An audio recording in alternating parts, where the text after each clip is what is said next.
तो ये उस समय की बात है जब विकास ट्रक चलाया करता था। तो उसके साथ आज से 20 साल पहले एक घटना घटी थी जो कि बहुत ही ज़्यादा खौफनाक और डरावनी थी।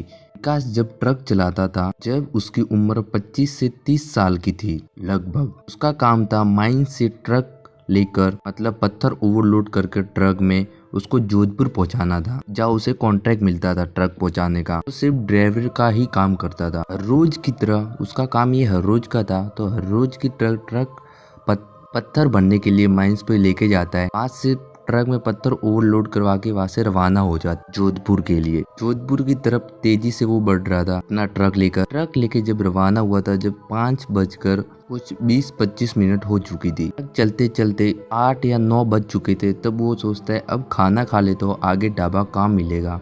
यह सोचकर एक ढाबा उसे दिखाई देता है रोड के कॉर्नर पर। उधर ट्रक रोककर नीचे उतरकर ढाबे पर जा खाने का ऑर्डर देकर खाना खा फिर से ट्रक की तरफ रवाना हो जाता है। ट्रक में बैठकर चालू कर रवाना हो जाता है फिर से अपनी मंजिल की ओर। ट्रक तेजी से बढ़ रहा धीरे धीरे समय बढ़ता गया और रात के 12 बज चुके थे। और ट्रक वाले की एक खास बात होती है कि रात के 12-1 बजने पर ट्रक ज्यादा तेज भगाने लगते हैं। विकास में भी ये खास बात थी और रात के 12 बज चुके अब हाईवे खाली है तो उसने रफ्तार बहुत ज्यादा तेज कर ली थी। तेजी से अपनी मंजिल की ओर बढ़े जा रहा था। ट्रक स्पीड में था बहुत ज्यादा। हाईवे सुनसान हो चुका था। कुछ कार चल रही थी कुछ ट्रकें चल रहे थे। उनसे ओवरटेक करते अंधेरे में चल रहा था। धीरे धीरे ट्रक आगे बढ़ रहा था और सुनसान रोड आ रहा था। सुनसान जगह बढ़ती ही जा रही। जैसे जैसे आगे बढ़ रहा था ट्रक जैसे कारें ट्रकें कम होती जा रही थी और विकास अकेला ही था। उसकी किस्मत इतनी खराब थी कि उसके साथ आज ही हेल्पर नहीं आया था बीमार होने के कारण। विकास सुनसान रोड पर ट्रक चलाया जा रहा था। उसकी अचानक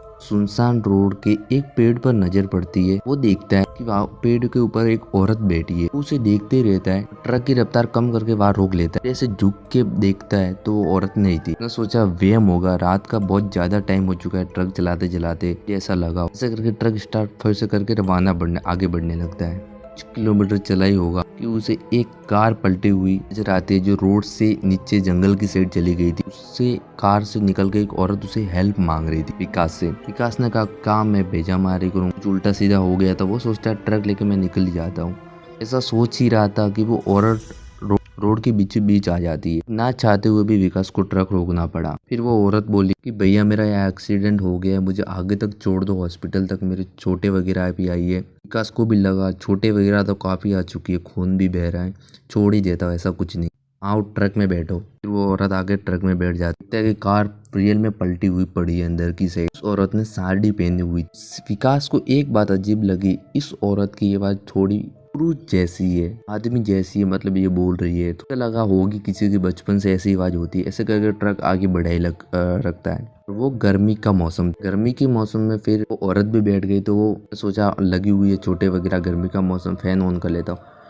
ट्रक में छोटे छोटे 2 फैन लगे हुए थे बिल्कुल छोटे छोटे। वो ऑन कर लेता है। ट्रक आगे से बढ़ने लगता है तेजी मंजिल की ओर। 500 मीटर 600 मीटर ट्रक चला होगा। अचानक बहुत तेज ठंड लगने लगती है। तुरंत विकास फैन भी बंद कर लेता है और ट्रक के शीशे चढ़ाने लगता है। काश वो बंद कर लेता है और ट्रक चलाए रखता है। विकास को बहुत ज्यादा तेज ठंड लगने लगी है। हाथ भी उसके कांपने लगते हैं। इतनी ज्यादा ठंड बहुत ज्यादा डर और विचार होने लगते हैं कि इतनी गर्मी में ठंड। पर वो औरत एकदम शांत बैठी थी। उसे ठंड लग ही नहीं रही थी। विकास उसे ही घूरे जा रहा है। ट्रक चला रहा था और उसे ही घूर रहा ना। वो औरत कुछ बोल रही थी। विकास बीच में कुछ बातें भी कर रहा था पर बोल ही नहीं रही थी। विकास का फोन आता है उसके बॉस का। वो बोलता है तुझे सुबह 5 बजे तक ट्रक वहाँ पे पहुंचाना है इसलिए थोड़ा तेज चलाना। हाँ ऐसे बातें कर रही अचानक एक जंप आ जाता है। उसके ऊपर ट्रक तेजी से चढ़ता है क्योंकि ट्रक की रफ्तार तेज थी। बात करते करते फोन नीचे गिर जाता है घेर की साइड। ट्रक का जा घेर होता है। ट्रक की रफ्तार थोड़ी कम करके जैसे फोन लेने के लिए झुकता है वो देखता है कि उस औरत की जो उसने हेल्प की थी हेल्प कर रहा था के पैर उल्टे थे। पूरी तरह ब्लैक पैर थे। उसकी शक्ल देखो तो बहुत ही ज्यादा खूबसूरत और हाथ पे छोटे वगैरह भी थी। उसके पैर बहुत ही ज्यादा गंदे और उल्टे थे। लेते लेते हाथ भी उसके कांप गए। डरता डरता फोन लिया। समझ गया कुछ गड़बड़ है। इतनी ज्यादा ठंड भी है और कुछ गड़बड़। समझ गया कि मैं कार लिफ्ट देके फंस गया। भगवान का नाम लेने लगा। ट्रक चलाने लगा। आगे की तरफ उसका विकास का ध्यान था। पास में देखता है औरत गायब और वहाँ पे धुआं हो रहा है हल्का हल्का धुआं। ऐसे ही औरत गायब तो अचानक से गर्मी लगने लगी। विकास को पसीना होने लगा बहुत ही ज्यादा तेज। उसने खिड़की वगैरह खोल दी शीशे नीचे कर दिए और फैन वापस ऑन कर दिए। उसने सोचा मन में भगवान का नाम लिए ही था और औरत गायब। ऐसा सोच के थोड़ा खुश हुआ। ट्रक तेजी से बढ़ा, कैसे भी करके ये रास्ता में बस इस रास्ते से मतलब मैं निकल जाऊँ। वो फिर से देखता है वो औरत ट्रक की दूसरी साइड आगे की साइड लटकी हुई थी, को देख के हंस रही। उसका चेहरा बहुत ही ज्यादा डरावना। वो विकास बहुत ज्यादा डर गया, उसके मुंह से पसीने पसीने टपकने लगे। ट्रक का बैलेंस भी खोने लगा, तेजी से बढ़ रहा। अचानक एक माता का मंदिर नजर आता, तेजी से रोक और जैसे देखी वो औरत गायब। फटाफट ट्रक से उतर के उस मंदिर और भगवान का नाम लगने, वहाँ से कुछ सिंदूर कुछ अगरबत्ती ले ट्रक में चढ़ता है और अगरबत्ती कुछ ऐसा मंत्र वगैरह जो भी बोलता है, फिर वो अपनी मंजिल की तरफ बढ़ जाती है। ये कहानी यही समाप्त। आपको कैसी लगी? सब्सक्राइब लाइक जल्दी से कर। हमारा एक न्यू ब्लॉगिंग चैनल भी चालू किया है, कि पहाड़े पर बसे मंदिर, रहस्यमय मंदिर, बहुत ही ज्यादा पुराने मंदिर जाके हम व्लॉग कर। को भी सब्सक्राइब कर, डिस्क्रिप्शन में लिंक दे दूंगा, उसकी वीडियो लगातार आएंगे।